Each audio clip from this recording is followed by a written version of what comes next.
We have a 2006 E150 Ford van. With all the recent changes in our lives, we decided to convert our van to dual purpose. We needed to continue working out of it, but also shelter in place in case of an emergency. While perusing the internet on a vintage Chevy pickup forum, when I ran across a thread that contained a couple of pictures of a third-row seat from a 2006 Tahoe SUV. The member had mounted this two-piece mini bench seat in the cab of his vintage pickup. Not many details were given, but the pictures were enough to get me started. The seats fold down, tumble forward, and remove very easily. I was lucky to find the seat on island via Craigslist, and the gray color even matched the front seats of our van. My idea was to make a bracket to mount the seats that would raise the seat high enough to be part of a bed when folded down and still be comfortable to sit in when folded up.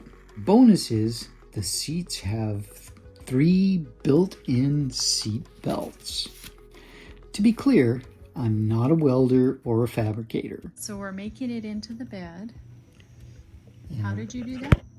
I devised it very carefully. With what kind of materials? With a welder, and I used angle iron and I used rebar. Rebar. Yes.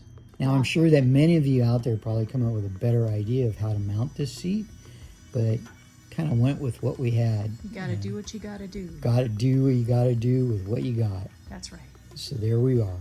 One of the hardest things to do was figure out the correct distances to weld the rebar onto the frame so that the seats would latch in, fold, and tumble properly. The other part that was tricky is where the legs go, as there is high and low spots on the floor, these channels that run along and the floor of the van. You want all the legs to land in either all high places or all low places. So you need to make sure that you get them all spaced correctly. The other thing is the holes for your mounting bolts. You need to make sure when you drill these holes that they line up with places underneath the van that you can reach with a wrench, tighten them, and to in the future take them off. Keynote here. So you have to figure out where the bumps are and put the legs in place where the bumps are going to be so that it's all level. And once you do that and you go through and you are ready to drill all your holes, you have to make sure that the holes are going to be located so that they don't drill through anything important when you're drilling through the floor. Also, we use some flat stock to make these large washers for the bottom to kind of reinforce the installation. Nice. And what else?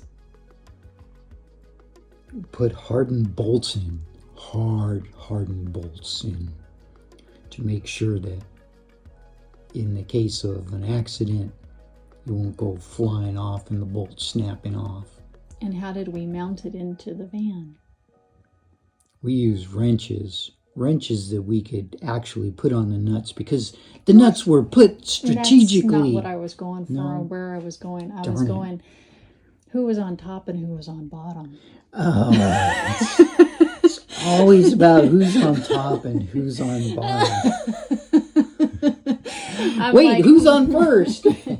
I'm asking you the ins and outs of how we mounted this.